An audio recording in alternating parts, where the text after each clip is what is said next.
everybody, welcome back to the ranch. So I have a huge announcement to make.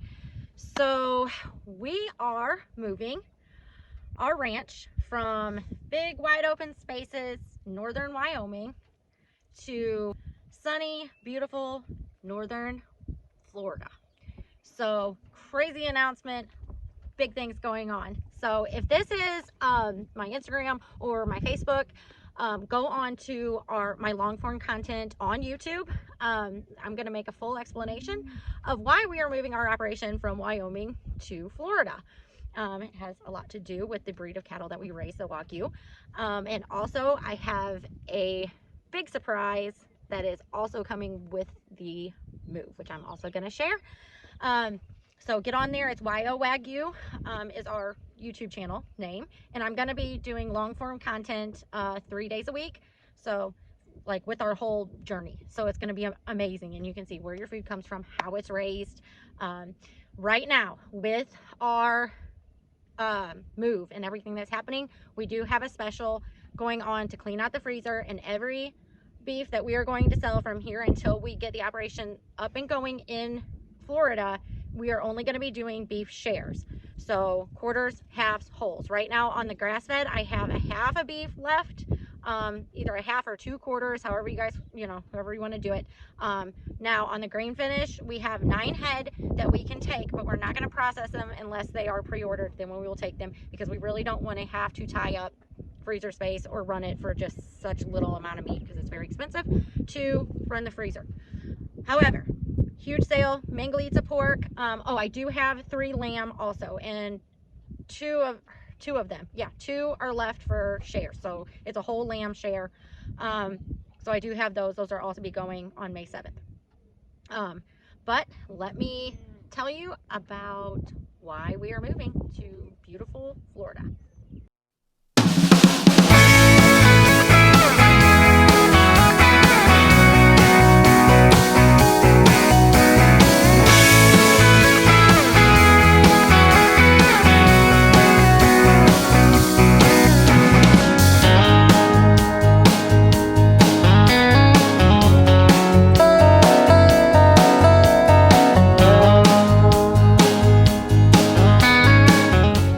Okay guys, so in Wyoming, or well, let's start with the Wagyu cattle. Okay, we raise full-blood Wagyu cattle. Let's say they're a little nervous, okay? They're just a little bit nervous. And so with these cattle, any kind of stressors really does affect your meat. And we want to stay consistent within our meat. And with the different huge temperature changes, we go from 100 degrees in the summer to -60 in the winter. That -60 temperatures affects these cattle very badly. So that's something we have got to take into consideration to move our range. Like what this is, we want to raise Wagyu cattle. This is the breed that we raise. We want to make sure that our product is very consistent all year round. Now the special surprise that I'm telling you about, once we get to Florida, I have been working with an organic orange juice producer, and we will be the first U.S. producer to have OrangeFed Wagyu. So it's a naturally non-GMO product. There is one company that does it in Australia, and it's very renowned for the flavors. It's also regenerative. It adds a little sweet umami flavor to the Wagyu beef. Very regenerative. It gets rid of more waste. So it gets rid of waste that can be used for something that the cattle will love. It's actually second to corn in energy. So it's going to create beautiful marbling. And folks that can't eat grains and things like that, that don't want to eat the beef with the grains, this is an option for you, where you're going to have beautiful marbling, and there's still going to be an extensive regenerative pastures. We are working with a company that has these collars that go over their necks, and it moves them how I want them to move, so we don't have to put out 8 million fences to move them in specific directions. It's also very low stress. So excited to use that. We'll be growing sorghum Sudan grasses like we do here, but in Florida they grow 8 foot tall, versus here, maybe 4 if we're lucky. So, and then rye grasses, which is also one of the highest marbling grasses that you can get. We are also working on our genetics within our herd right now. So we are doing embryos. We have, I think, the largest Wagyu cow in the U.S. right now. She's an Ito Fuji daughter, and we have just flushed her for her embryos, and we are breeding breeding her embryos to some of the biggest bulls that were from Australia and the United States, to have big babies and big cattle to help with the carcass weight, help with the costs, everything like that. So the biggest issue here, outside of the cold weather and the stress on the cattle with the temperatures, is cost. The cost to live up here and raise cattle is extreme unless you have massive amounts of acres. We have 1,250 acres, and it sounds like a lot. And we have another ranch as well that's 70 acres where we keep our bulls. But it sounds like a lot, but here it's not. So the growing season for grass is about 3 to 4 months, and then it's brown. So that's it. And then they get to graze the brown stuff. They do fine until about October, November, and then it's over. And then we're haying. We're still haying. We're still giving hay. There's hay over there. And we're in May. So October through May, we're at hay. So you have to think, you know, we're at 300 tons of hay this year for 150 head of cattle, which is crazy. But that's where we have to be because the stressors and the lack of grass. So there is that.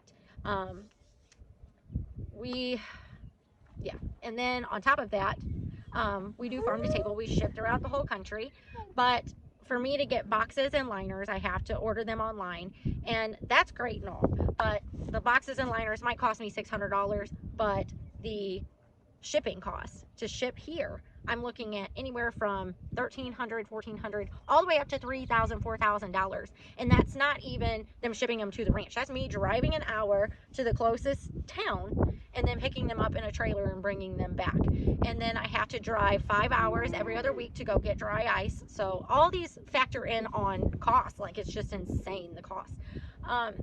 So, I mean, Wyoming is a huge cattle state. But the thing is, they're not finishing and shipping and things like that, which is what we do with our company. It's more of a cow-calf operation, which is great for that. If you want to do cow-calf operation, Wyoming is an amazing place to do it. It does get ridiculously cold, but that just goes with the territory.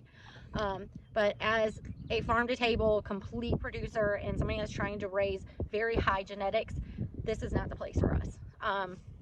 Especially when we're trying to do regenerative pastures, it's hard to regenerate on pastures that only grow 3 to 4 months out of the year. No matter what we do, it's still only going to grow 3 to 4 months out of the year. So there is that. But they are on expansive pastures, and they're happy and healthy, and I know they're going to be excited when we get down to Florida. So just like in Japan with OrangeFed Wagyu, they're using their natural resources to dispose of additional waste within the community, and we are doing the same with the oranges. So in the comments below, let me know what you think about OrangeFed Wagyu. And if you wondered, yes, our ranches are for sale. They're not listed yet as we are finishing the renovations on them. Whole new kitchen, custom cabinetry, heated barn, a huge walk-in freezer, all new flooring, huge decks. I mean, just got everything, really. Beautiful new fencing everywhere. Right now we are still seeding as if we were not even going anywhere. So we are working on seeding the pastures. So there's plenty of hay to put up for the year, but looking to sell as soon as the renovations are done. So if you are looking for your dream to go to Wyoming, it's pretty much a turnkey operation. Bring your cattle and start at it. I mean, it's a beautiful ranch. It is a beautiful ranch, and if you have Angus cattle, perfect. If you have Wagyu, full-blooded Wagyu cattle, I wouldn't. Just because they don't fare as well here, and one of the main reasons that we are moving to a more temperate climate. Our operation is going to be much cheaper for us to run. It would help our business tremendously, and it's going to be easier on the cattle. Our product will be consistent year round, and I am super excited for this journey. So like I said, I'm going to be doing a video every or 3 days a week, so you can follow along and on this great adventure. And if you would like to get a beef share, quarter, half, whole beef share, we are still doing that. The USDA processor, and then we will ship your beef share to your door. Once we get established down in Florida, we will start doing the smaller orders and smaller cuts and things like that. But as of right now, it's just going to be shares. And then we are also selling some cattle genetics. We have some bulls for sale, those things. So that we'll continue to do throughout this little journey. But yep, follow us along and get you some beef. Bye guys.